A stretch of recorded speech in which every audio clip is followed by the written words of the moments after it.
Welcome to Side Roads. I'm Carlos, and this is a 2025 Ford Mustang EcoBoost.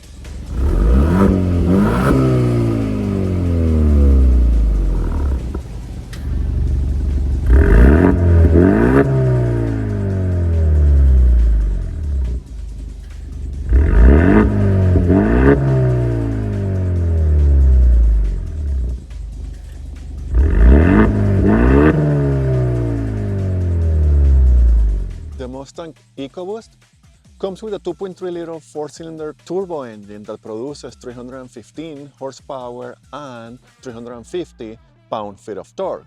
This engine is paired to a 10-speed automatic transmission, and the Mustang EcoBoost comes rear-wheel drive. The Ford Mustang EcoBoost competes pretty much with itself, but because it's a two-door and it's a four-cylinder, I have chosen some of the other sport cars, like the Toyota GR86, the Subaru BRZ, and even the BMW 4 Series. I don't think these are really competitors between one and the other, but hey, as I said, four cylinders, two-door sports car. It's for your reference, mostly. Safety features. For the 2025 Ford Mustang EcoBoost are things like Ford Copilot 360, the collision assist with automatic emergency braking, blind spot information system with cross-traffic alert, and lane keeping system. Fuel efficiency for the Mustang EcoBoost is a 9 liters per 100 kilometers city and 6.5 liters per 100 kilometers highway, which is 22 mpg city and 33 mpg highway. Price for the Mustang EcoBoost starts in Canada around the 41,000 Canadian dollars, and it goes to around 47,000 Canadian dollars. In the US, the price starts around 32,000 US dollars and it goes to around 36,000 US dollars. Those prices are without options, and remember, only for the EcoBoost. The V8 and any other Mustang model is not part of this price range. The interior on the 2025 Ford Mustang EcoBoost is really nice in here. The materials are all nice and soft and very well put together, and there is texture and different things happening here. The support points are really comfortable. Even the materials in the door are nice. We have 3 different memory seats for 3 different drivers, and the 2 windows are one touch up and down. The steering wheel comes wrapped in leather and is heated too, and have this sporty design, and it's really comfortable in your hands, and the flat is buttoned to add that sport nature to the car. Then we have a 12.4 inches digital gauge cluster, and I can tell you, Ford is one of the brands that is really killing these screens. It's really high definition, the color combination is great, the graphic design is great. So you have all the information from the car in the middle section, and then you have different drive modes, and when you change your drive modes, the gauge cluster design will change to adapt to what Ford thinks is a best fit for the corresponding drive mode.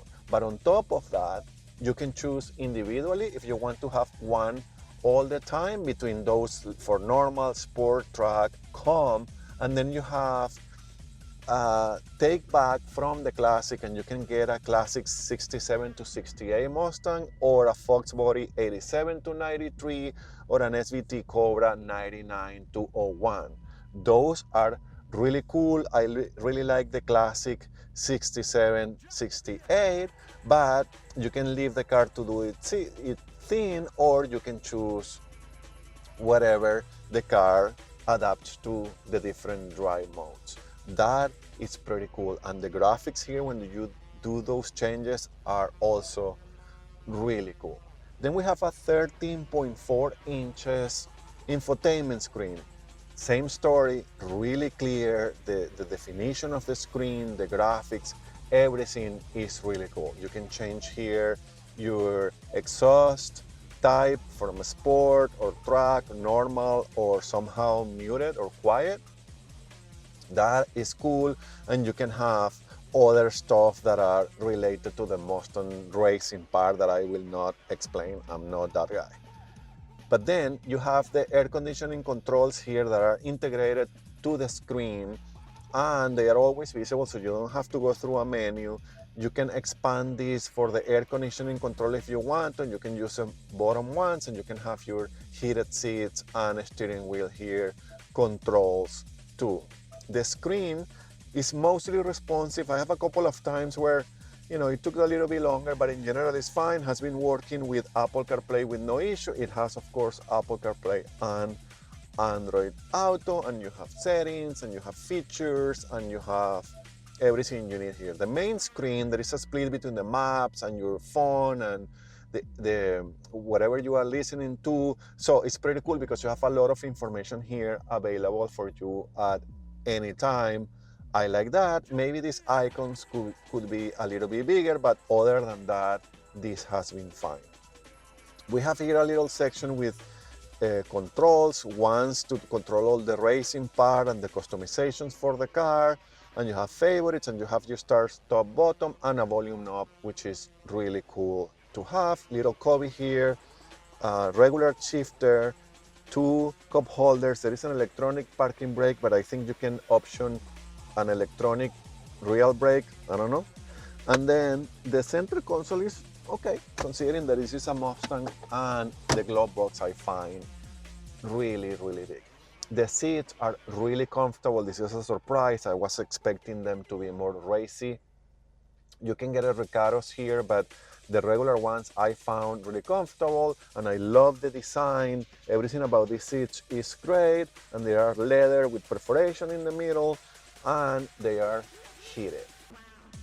Of course, I don't fit behind myself. This is a Mustang, but I can tell you this. I put the seat the closest I could to have still somehow a comfortable position, and I can sit in the back. The seats are kind of comfortable too, surprisingly enough, and my knees doesn't hit.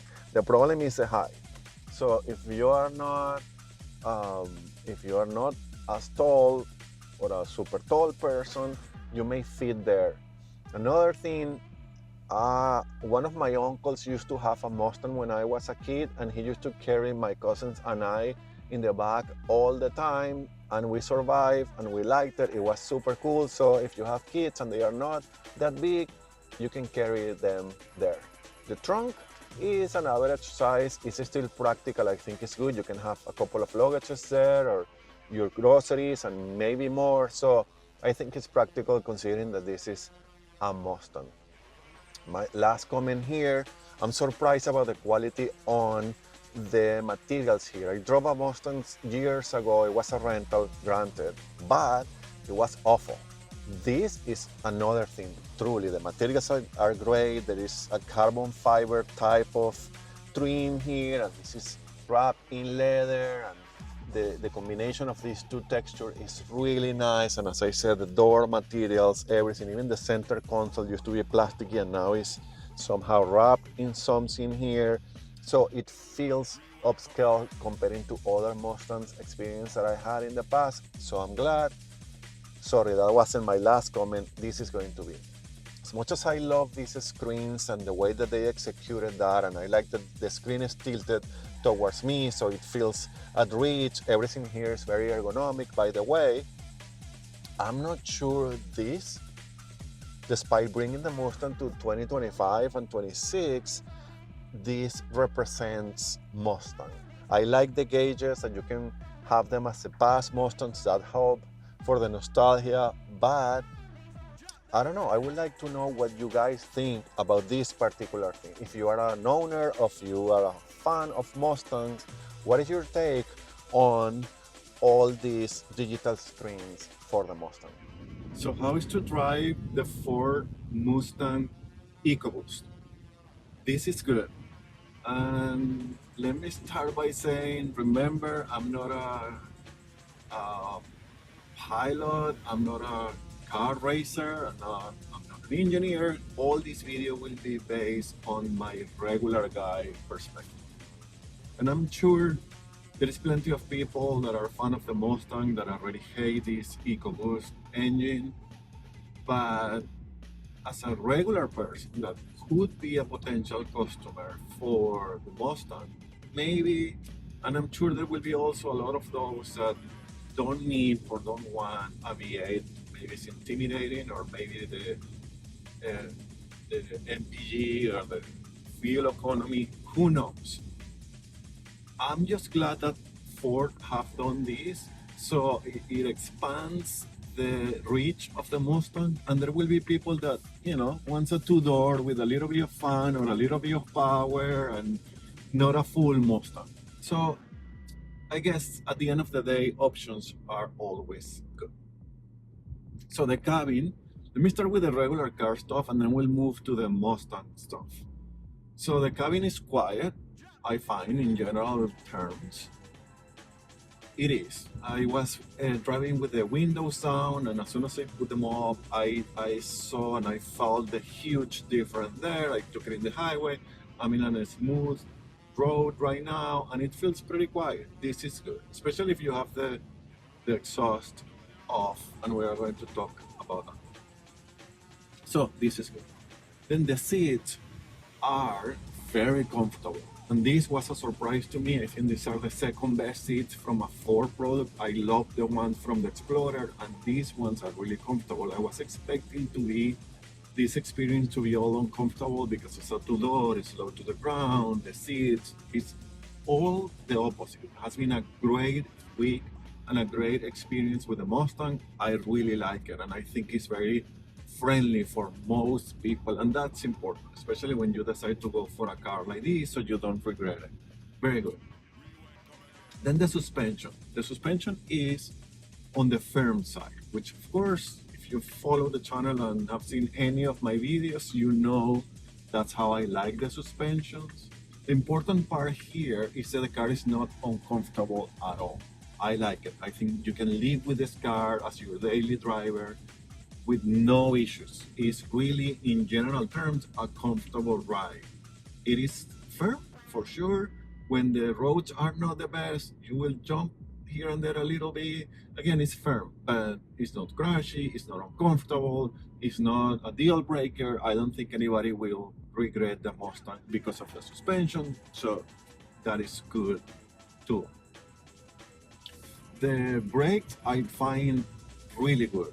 I like them. They are pretty responsive. I think they are powerful enough to stop this car. I like the pedal function too. As soon as you press it, you get a bite, so you are always in control. You feel that the brakes are working for you, and an emergency braking, you feel like, you know, they will respond. I like this brake. I think they are adequate for the Mustang. And remember, maybe EcoBoost, but this has a lot of power and you can feel it. So that is good right there.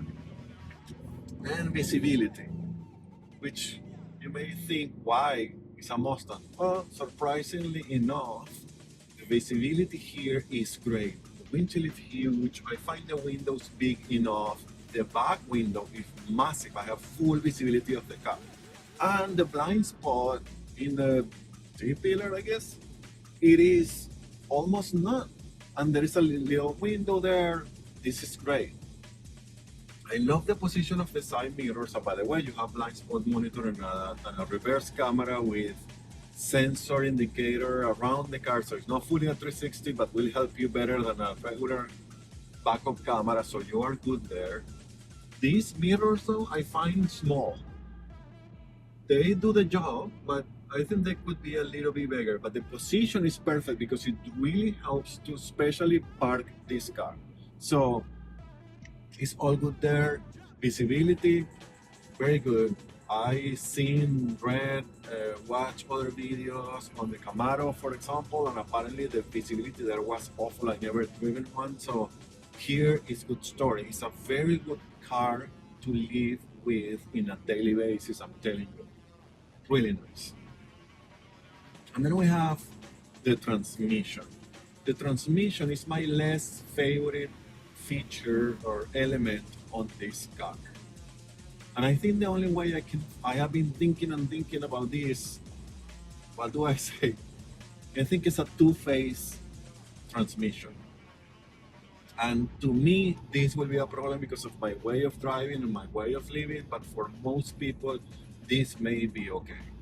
So it's a good combination with the engine. It helps the engine to take out most of the power and delivers the power pretty nicely. That is good. It is also really good that upshift really fast, and it's also pretty smooth, so it feels sporty on that sense. When you float it and when you push this car, the transmission is there for you, except for downshifting. Downshifting is slow here. It's an issue for me. And this is a 10 speed, and I don't know why do we need a 10 speed in a Mustang. I guess because of fuel efficiency. I don't know, it's unnecessary. It should be an 8 if anything, because I drive with a very small or low speed limit, and I cannot be pushing the car all the time. There is a lot of police around all the time. It's a small town, so I'm always in a chill mode. So the transmission is only in the 10 speed. So when I really need to pass or anything, then the transmission gets like a long time in 10 and then goes to 8. And then if I really want to get out of those last long shift speeds, then I have to float it. And when I float it, then the car comes alive, which is really cool. And the transmission becomes fast and, cheap fast. But it took me a long time to get it there. And then I'm over accelerating and over speeding when I don't need that. I only needed the car to downshift. So that's my issue with the transmission. If you want to push it, great. If you want to chill, not so much. Especially the 8th and the 9th and the 10th, I don't know what is happening. And then we have the exhaust that you can control here, and you can change from muted and then normal, sport plus, and track. So that is great, and it changes the sound and the feeling of the car. We started the video with that, so you heard that. So it's a cool feature, fine. I'm always, when I'm chilling and driving in the city, because I'm not always, racing or pushing this car, I have done it to test it and to have the feeling so I can share it with you. But in general terms, I don't drive like that. So when you are in normal, it sounds like it's broken. I got this car and I saw, oh my God, what is the problem? No, it's that fake sound or the valve control sound or whatever it is. It's just, it's disturbing. I didn't like it. It's not a nice company to have in the car unless you are pushing the car again. And then you can also feel this craziness with the transmission between the 10th and the 8th speed even more, because the transmission hesitates, do all this stuff, shift, push you to the 10th right away, and you can hear all that because of the sound of the exhaust. So not a good combo, the 10 speed with that. When you put it in sport, then you are fine, because it really sounds like a Mustang. It helps you feel like you are in a V8 or a bigger engine. It's much better. It sounds more natural, sounds more real. It feels that it goes with the car. And then it's a little bit more loud, so it doesn't sound broken, but like you have a big engine or the car is asking you to go faster or something. So that's my 2 cents. I'm loving the Mustang, by the way. I'm sorry about these comments. I barely ever make comments that are not positive about a car, but I have to share these because, that's been my experience during the week, and I think it was important enough to share, especially if you're getting into a Mustang. So why the transmission is a two-phase? Because it's either go fast, I'm ready for you and I can do the job, and it can, or I'm chilling and I am all over the place. So that's my take on the transmission. And then we have the engine. This EcoBoost engine, that is a 2-liter 4-cylinder, 2.3 liter, sorry, 4-cylinder engine, and produces 315 horsepower and 315 pound-feet of torque. First of all, that's a lot of power. This engine is good. I tested this engine in the Explorer and I was super impressed. It's the moment I got the car and I wasn't even sure what engine I had. Here I knew. If it wasn't for the transmission, I would have hesitated about what engine to buy. important part is you put this thing in sport mode and floor it, and it pulls. It pulls with everything it has. Head will go back. You have to be super hard on the steering. It goes, and I like that. And the sound then is great, and the transmission and the upshifting is fast and it's great, and it develops all the speed. It really helps the engine. It is really great in a sport mode, and I really like it. And especially if you are pushing it and you want to test it for the channel, or have fun with your Mustang. I'm telling you, this engine is worth it. I like the handling with the Mustang. I love the steering wheel. It's super fast and direct. It feels like a go-kart almost. I really like it. It makes it feel smaller too and agile. Love the steering too. But the engine then, this whole combo is worth it. That's my take on the Mustang EcoBoost. It's great. I like it. It's worth it. It gives you a two-door that have more power than anything else on the market. Remember, Camaros are gone, and the Dodge are kind of coming back, but so far only electric is in a league by its own. And yes, I show you some competitors just for the fact that they were two doors, pretty much, 4 cylinders. But I don't think any of those really comes against the Mustang. So good. It's good to have this option. It's good that Ford will give you the option. It's good that even having a 4-cylinder, you have all this power and the feeling of the power. I think it's very well developed. There is a Mustang experience with this engine. The combination of the power of the engine, and if you put it in a Sport or a Sport Plus and you floor it on the car, pulls with everything it has. It feels 300 horsepower or more. And the sound feels, it gives you the Mustang experience. Yes, it's not a V8, but not everybody wants or needs a V8. And you gain fuel efficiency. And then the Mustang experience is here, which I really, really appreciate from Ford. So you are not only getting the exterior Ford looks or a coupe or a two-doors little sport car because it's a 4-cylinder. No. Ford made sure that it's giving you a Mustang experience. So you have a Mustang, you have the heritage, you have the cool looks, you have your experience, you still have power even if you don't have the V8, and I think that's great for customer, for a person like me that will totally go for this, no issues. It's not that bad in fuel economy, it's all good. I really like the Mustang EcoBoost. In my humble opinion, and to me, the Mustang EcoBoost is still a true Mustang.